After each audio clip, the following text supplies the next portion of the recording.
Super excited tonight to have another special guest. We're joined by Ryan Matta.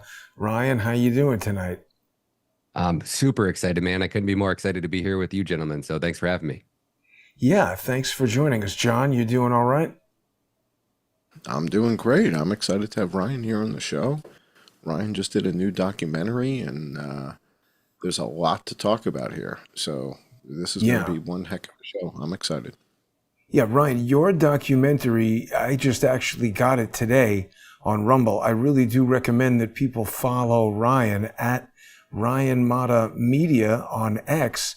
And you know what? I had never done this before on Rumble, but Ryan's got a really big Rumble channel here with lots of videos on it. And you've got this new movie here, What is Treason? Hashtag trafficked. And it's, this is really great. Before we get into the content of the film, I just want to talk about what you've done here because, 10 or 15 years ago when I was in Hollywood, I got involved in a lot of documentaries kind of like this, but not like this, because what somebody would have said 10 or 15 years ago, Ryan, is, oh, you can't make this movie because this is like a third rail topic here and nobody's going to want to finance it. Even if you did break through that barrier and get somebody to finance the thing, get 100,000, you'd never be able to do it. Nobody would put up that kind of money. But, let's say you did, then you'd run into the problem, oh, nobody wants to distribute this because it's so controversial. And so what you've done now is you've just made this. This is an important subject. We're going to talk about some of the clips there, but this is an excellent documentary that you've put together about the abuse of nonprofit NGOs and how they've enabled the largest human trafficking network in history. And you've been able to go direct to viewers. People can buy this movie for $9.99 right there on Rumble. Can you talk to us a little bit about how this project came together first, just from a business and a filmmaking standpoint, and then get into some of the details of what you guys have uncovered? It's an incredible documentary. Congratulations, by the way.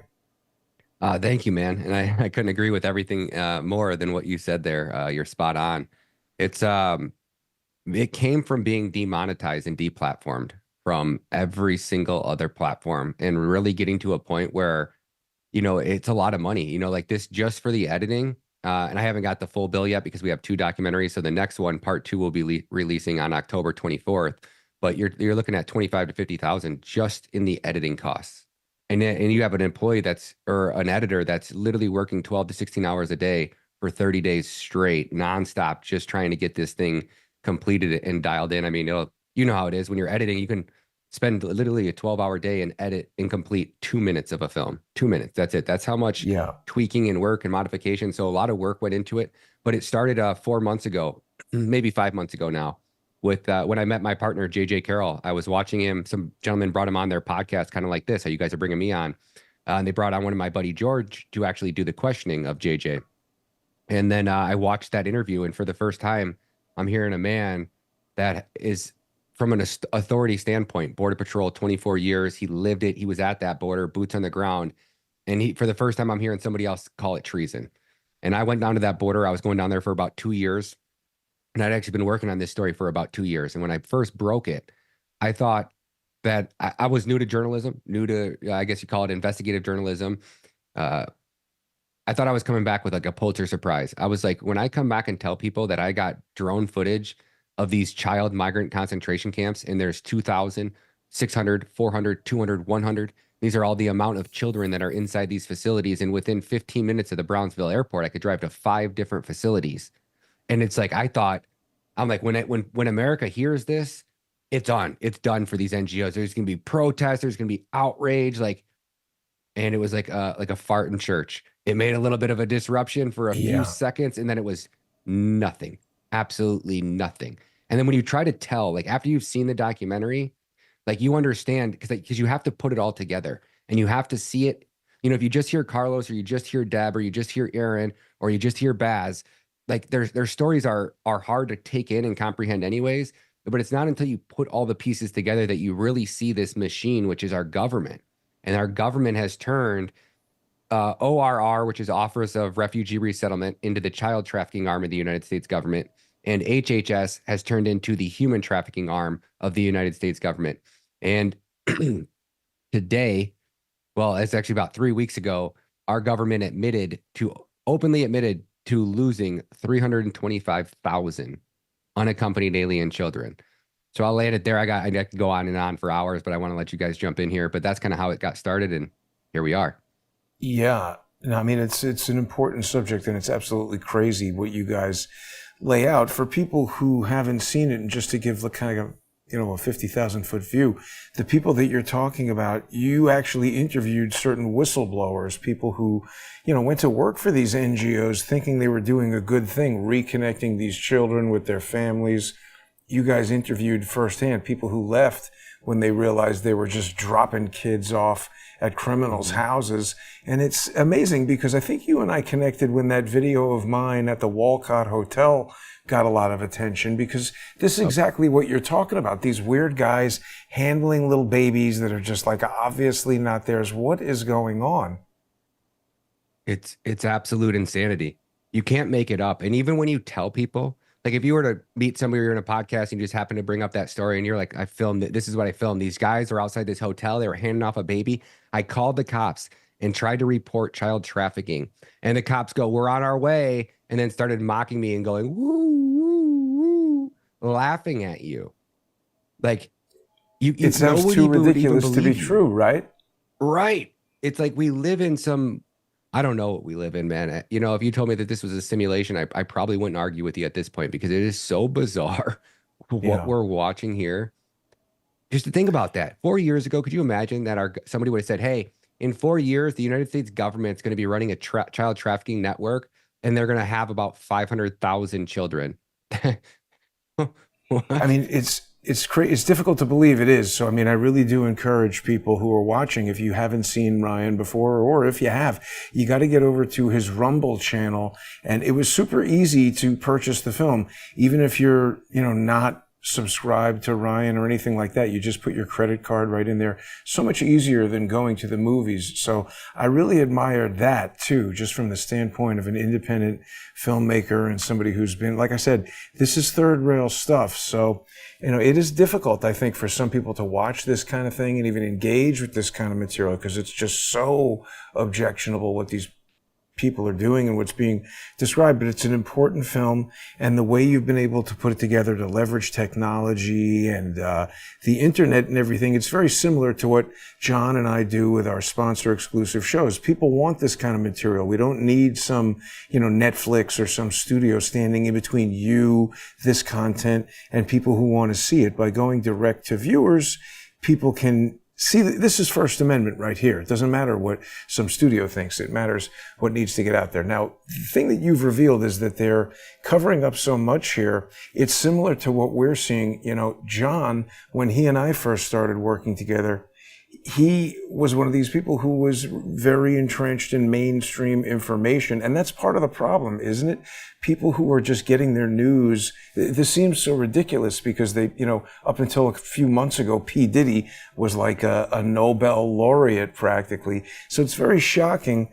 How do you see this kind of cognitive dissonance tying into what we're discovering with the assassination attempts against Donald Trump? That's a great question. And I think you guys are spot on. I think it's all connected. I absolutely know it's all connected. And that's kind of was the overall thesis of this documentary is everybody asks how is this continuing to happen? Why is this being allowed to happen? Well, what we've uncovered is that this is coming from the highest military intelligence that we have, from somebody, some people respect, some people don't respect him. But General Flynn told us in an interview that he knows for a fact that the members of Congress are traveling overseas to have sex with underage children. And let me rephrase that. They are traveling overseas to rape minor children, because you don't have sex with a minor. You rape a minor. So I want to be very clear on that point right there. And then the more that you dig and you see how Diddy did it, you see how Epstein did it, Bill Clinton was delivering underage children, boys and girls, to the White House, to the President of the United States. So let that sink in. And not one person on Epstein's client list has been arrested. Maybe they have. Sorry, Diddy might be on that list. So maybe they did finally arrest one person on the Epstein client list. But I won't hold my breath for the rest. So we have this giant pedophile network that is intertwined into every level of our government, all the way from local sheriffs all the way up to the highest echelons of Washington, D.C. And if we have, and how does this connect to the Trump assassination? Because the only way you're going to let people on the inside and into the know on something like an assassination is if you have something so damning on them that you know that they would rather die than it be exposed. Meaning this giant pedophile network, it's the last taboo.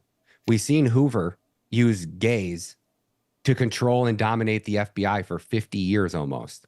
He was the director of the FBI through how many presidential administrations? Probably. We got to be careful what we get into here on YouTube. We're crossing over into the territory of the type of stuff we're going to talk about. YouTube, that's okay. Guys. My bad. That's fine. I thought you guys were. Don't worry about it. We're going to get into that sort of more controversial stuff on the sponsor exclusive segment right after this. People are going to be able to join us on subscribestar.com/IamJohnCullen, patreon.com/IamJohnCullen, or subscribestar.com and patreon.com/crowdsource the truth, and Odyssey and all that. Kind of a little bit thrown off there. It's crazy that we live in this world where we have to worry about that kind of stuff. But I mean, listen, what you're talking about is well documented stuff. This is the LA Times back in 1989 talking about agents scour the White House guard's home. A figure in a male prostitution ring was linked to late night tours. And this was also written about in the Washington Times, male prostitutes in the White House. It just gets glossed over. This was the Boys Town. What was that guy? Lawrence King, the whole, you know what I'm talking about. That was Boys Town. Franklin, you're right. The Franklin incident. Yes. And then, we can't talk about it now, but I would throw a few more at you too, as well, that I think are going to come to light. Diddy, you've brought them up. But the point is the assassination, John, we've been hearing crazy things from people who say, oh, Trump set this up. But you have brought forward this ballistic evidence that, I mean, who could possibly set this up and stand there in the line of fire? It seems impossible.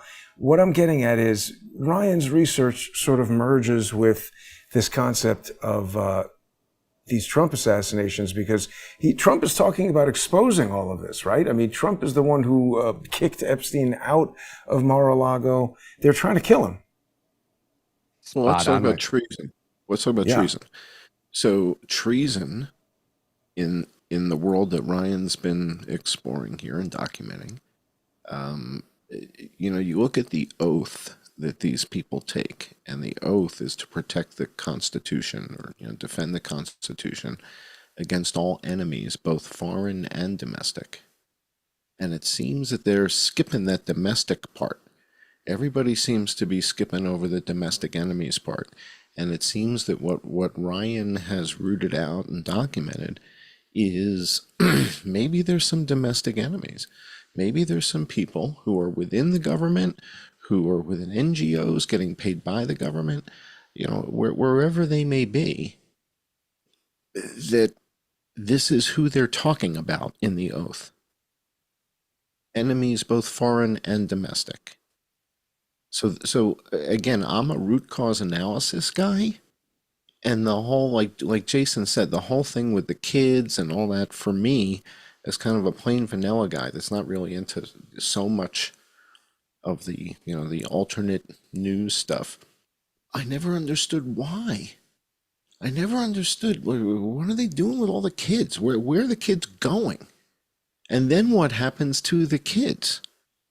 And there seems to be so many of them, and I don't see like packs of kids I don't see Lord of the Flies kind of thing. I don't see 10-year-olds were wandering around in the streets together that used to be part of a sex ring. So what's happening to these kids? It's like, I'm a pretty old guy. I've been around the block a couple times. I've lived in New York. I've lived in LA. I've never seen any kids anywhere, in anything, anywhere. So I don't get where is this underground of child sex stuff. It's like nobody I know has ever I like think it's anything like hard that. for regular people to wrap their Right. brains around it. But you know what was one thing that really struck me about Ryan's movie is that it really focused on the NGO aspect of it. And the reason why this struck me, obviously everything they're doing with kids is totally sick, but this is another through line in things that we've been researching really for 8 years here on Crowdsource the Truth. And it's the abuse of these nonprofits. This has become the preferred method for these really sophisticated organized crime rings, and whether it's child trafficking or lawfare or whatever they're doing with these tax exempt funds. Let's take this Eric Adams example. You know, he is saying, "Oh, I'm going to run for mayor, and New York City is going to be a sanctuary city." So all these progressive weirdo lefties in New York are like, "Oh, that sounds cool. Yeah, let's vote for that." But really, all Eric Adams cares about is diverting federal funds to New York City so that various NGOs that he's sent city money to can go and hire all kinds of services from companies that are owned by friends of Eric Adams, catering to these hotels, cleaning services, security services. That's how these things work. And what is identified in Ryan's movie is that there's people with premium bus companies with brand new Mercedes buses, you know, all these hotel cleaning companies. This is an entire multi-billion-dollar industry that's stealing money through these NGOs. But what happens to the kids, though? So They where kill are the them, kids? rape them, kill them, Ki- put them out as prostitutes. And Ryan, what happens to the kids? We don't really know. So They get if lost. we take a look at all of the NGOs that are currently housing children right now, we know that as of, well, I can give you the exact numbers as of like June 1st, it was 438,573. So that was the amount of unaccompanied alien children that have came across that border that our government has taken custody of. So when a child comes across the border, what's happening right now? When you talk about human and child trafficking, the most dangerous parts of the journey for the trafficker himself are bringing the merchandise across the border. That's the second most dangerous. And then the first most dangerous is delivering that merchandise to a buyer in America. So what we're seeing now is because of the way that this system is created, a cartel member now only needs to get a child to the border wall and literally drop him over the border wall. So if your audience is watching this, or you can do it right here, go onto YouTube and just search cartel drops child over border wall. And I guarantee you, now I've been saying this a lot in a lot of interviews, so maybe they buried it. It might take you to like page 2. But what you'll see is it looks like a cartel as at a frat party, and you're trying to drop a beer down to your buddy on the lower balcony, and you lean over, you let your hand drop down. Bingo, right there. You can't make it up, man. They literally just lean them over and then just watch this kid. I bet he drops him. I would find it hard to believe if he actually goes all the way down with the child. I bet he just lowers him down and then just drops him. Wow. Whoa. Yep. Those are 4-year-olds, 3-year-olds, 7-year-olds, 8-year-olds. We're just laying there. Yeah. Because you know why? Because Border Patrol is working for the cartels, and they may not be getting paid directly for those for the He's cartels. gonna drop another one. But all they have to do now is bring the child over to the border wall. Now, what else is going to happen now within a few minutes, because they're bringing them to very specific locations at that wall, right? Huh. They're bringing them where they have night vision, where this is obviously a CCT or CTT, whatever footage. Right. And then from here, Border Patrol is going to show up there within probably 5 to 10 minutes. Very rarely do they make it to a port, or the kid will actually go in the wrong direction. Is the only time you really see the kids wandering around at the border. Border Patrol is normally there within 5 or 10 minutes. So now what happens is this child has a phone number stapled to his shirt. Phone number, address, and a name. And this is going to be quote unquote the sponsor, right? They're trying to tell you, Americans, that child who was just dropped over an 18-foot border wall by a cartel, that cartel made sure to put the proper his relative's number, his relative's address, and his name, because the cartels are just such good guys. Right. They would never let that kid get to the border wall without it. But what happens then is Border Patrol picks up the child and processes them. When Border Patrol is checking in the child, the Border Patrol agent is going to take that information that's on that name tag or on that piece of paper that's in the kid's pocket, and he's going to put it into their system. From there, the only role that Border Patrol plays right there is to actually process the child in and then order the delivery of the child to HHS intake facility. So they're not supposed to determine if the child's been an R word or not, or he's been assaulted or any damage has happened to him. They're just making sure he doesn't need any immediate medical attention, get him some food, some clean clothes, and then that child's just waiting at Border Patrol until they get delivered to HHS. Now, once they get to the HHS intake facility, this is where they do a 2 to 14 day initial intake screening process. Now, this is where they ask the kid a bunch of digging deeper questions. HHS is supposed to figure out, who does the kid have a relative? Does he know the relative? Does he have a relative that's waiting for him? Has he been assaulted or hurt, or does he owe the cartel money? So they do what are called digging deeper questions. So when they do that intake, that initial intake, they're asking them, do you owe cartels money? How did you get here? All these questions. They're trying to determine if this kid's being trafficked or not. If the kid has been assaulted sexually, it's almost always yes, isn't it? They have to, always. they have to kind of dig it out. Right. Yep. 80% of these children have been sexually assaulted or raped. And a lot of them won't tell you that, right? Because I could go into deeper detail, but let me just wrap this one up. So they bring, so now once they're doing that intake process, right? HHS goes, oh, cool. We got a name and number in this file attached to this kid. This is his sponsor. So they call that person. They go, hey, are you guys, John, are you expecting a child? You're like, yeah. And you go, is it Jimmy and he's 5? You're like, yeah, it's Jimmy, he's 5. Oh, all right. Is this the address where you're going to be living at with a child? Yep, that's the address. This is your phone number. Okay, cool. Well, we're going to need you to go ahead and fill out this application. This is an FRA application. And they send you a link. You fill out the FRA application. They're supposed to do a background check, right?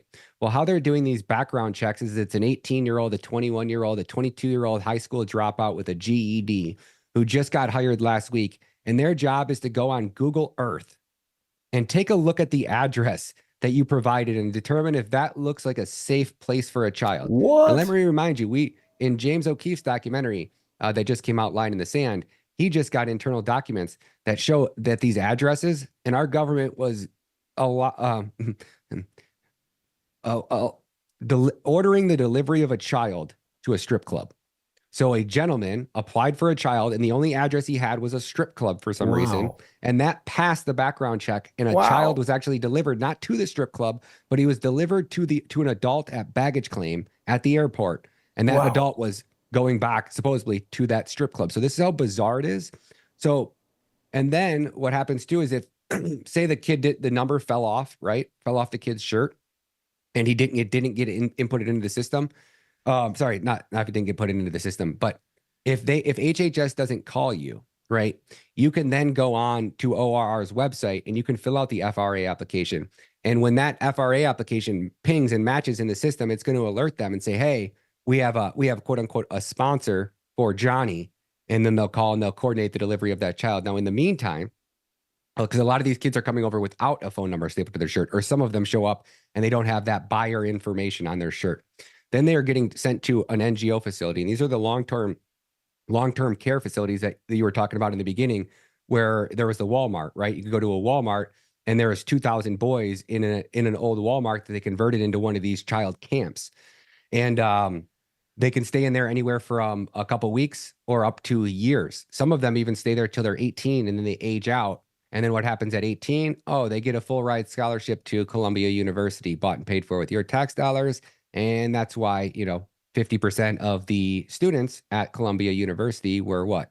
Oh, they're foreign nationalist children. They're not natural born American citizens. So are these centers for the kids? Are they all over the country? Like, are these in Colorado and Kansas and Ohio and all over the place? Where was the drone footage all in that you Texas?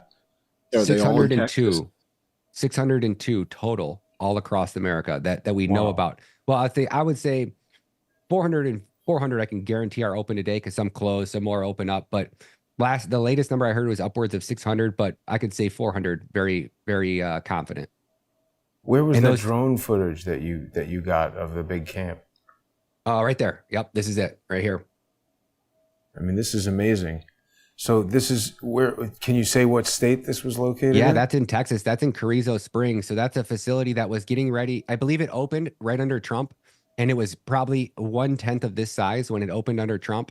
And because Trump's policies were so good at preventing unaccompanied children from arriving at the border, the facility was getting ready to close. They were going to file bankruptcy because they didn't have enough children. There was just no work for them, right? And Trump's policies about separating the children, which is why you might need a facility like this is when the child Right. gets separated from the parent and it's Figure not, out that they're being trafficked, right? they're being trafficked. You need a place they can stay safely, because our government can, Trump's rules where he had a 72-hour policy. So a child could never be separated from a child or from his parent for more than 72 hours, which is why he had the instant DNA testing, which was done, which can be done in as little as 45 minutes. I've even heard as quick as 10 minutes now. But even if Wow. it's 45 minutes, who cares? Because when Trump first implemented that, the first round of DNA testing that they did, 40% were not their parent. And then Biden comes in and day one, 93 executive orders. So to answer your question, John, to follow it back up, where are the children right now in these camps all across America? I would say estimates are around 100,000 children. So today, if Trump came back and said, go get as many children as you can right now, we could kick down every one of these doors, raid all these facilities, and probably find roughly 100,000 of that 438,573. Now, where are the 325,000 that they've lost, you're asking? That's a great question, because the only follow-up that is done after a child is delivered to a vetted sponsor, this is somebody that HHS vetted and said, yes, we give you the green light, reauthorize you to deliver a child to this grown adult. We're talking about a 13-year-old Asian female kicking and screaming, getting basically ripped out of a car by a 49-year-old Mexican man. And as she's kicking and screaming, she's going, that's not my uncle. I don't know this man. I want to go back to the facility. And these facilities, Wow. these NGOs are telling their delivery people, under no circumstances do you bring a child back, ever, ever.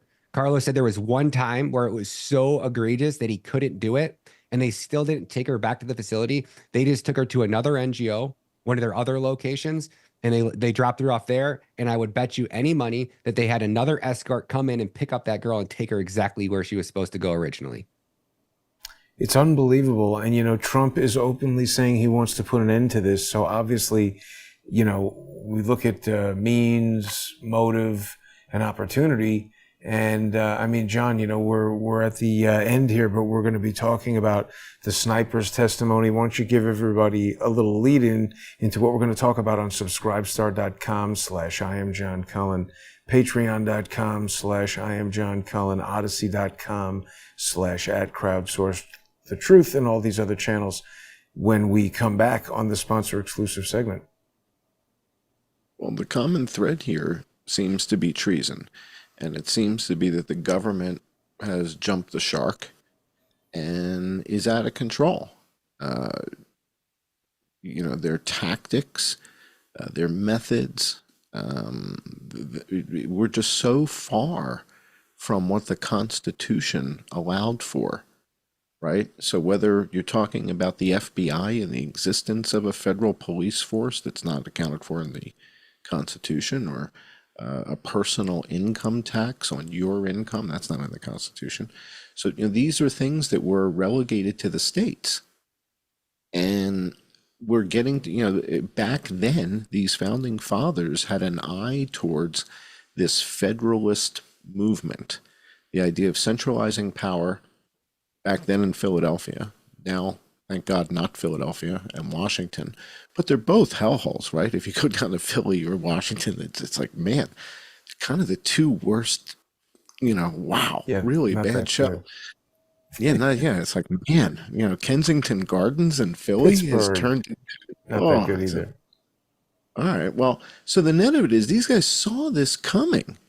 And that's why they structured stuff the way they structured it, was exactly to try and prevent it. But it's been a slow drip, drip, drip for 250 years.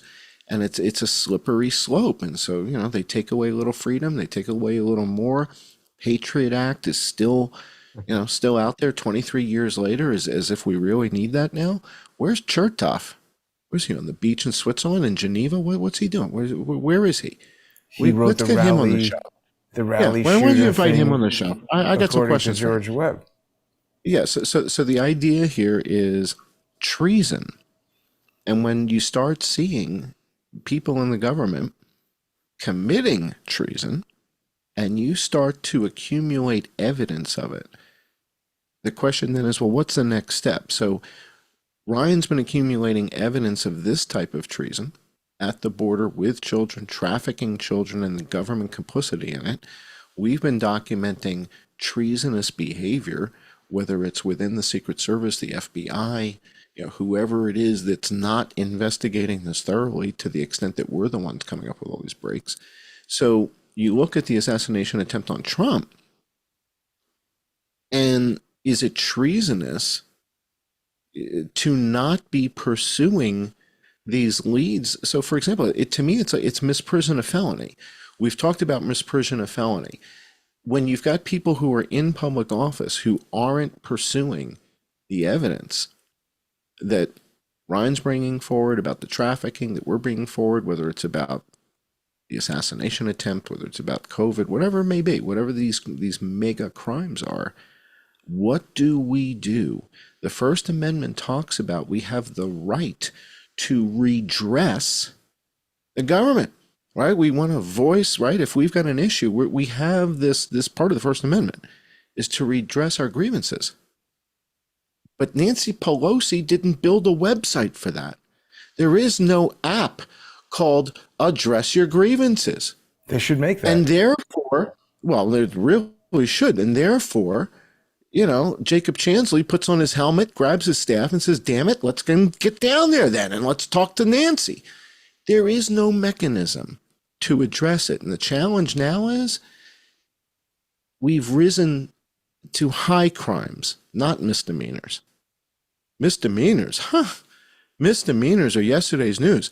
We're at high crimes. They're trafficking children and kids are getting raped and killed. It's shocking.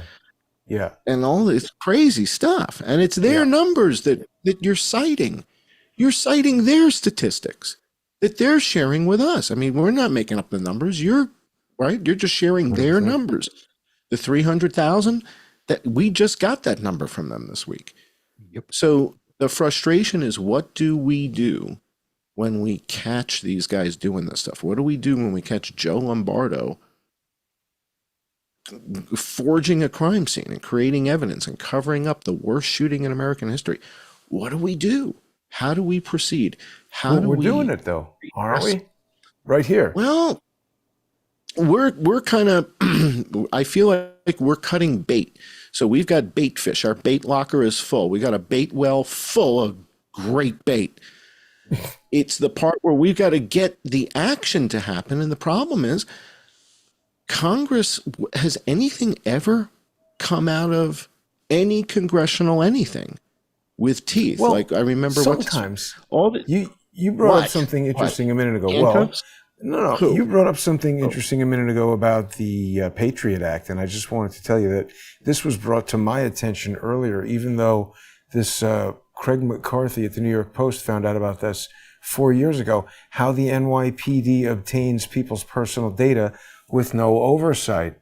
This is basically the NYPD is using Valerie Caproni's national security letters, and I didn't even know that. So we've got the FBI intermingling their tactics with the NYPD, NYPD intermingling with FBI. We've got a surveillance state. There is no Fourth Amendment. Yeah, there's no Fourth Amendment. Listen, what we got to do is we're going to head over to the sponsor exclusive segment and continue this in-depth conversation. We've got Ryan sticking around with us. We're going to talk about the snipers. We're going to go into how, these guys are trying to kill Trump, and he's about to become the next president. So there's a lot to discuss. Stay with us, everybody. I'm going to bring some alpha for you guys too. I got some intel that I don't know if you guys knew about, a special task force specifically on child trafficking that Trump was appointing a special person to in September of 2020, right before he lost the election. So we can talk about that too. It'll blow your mind. Lots of great stuff. So stay with us, everybody. We'll be right back.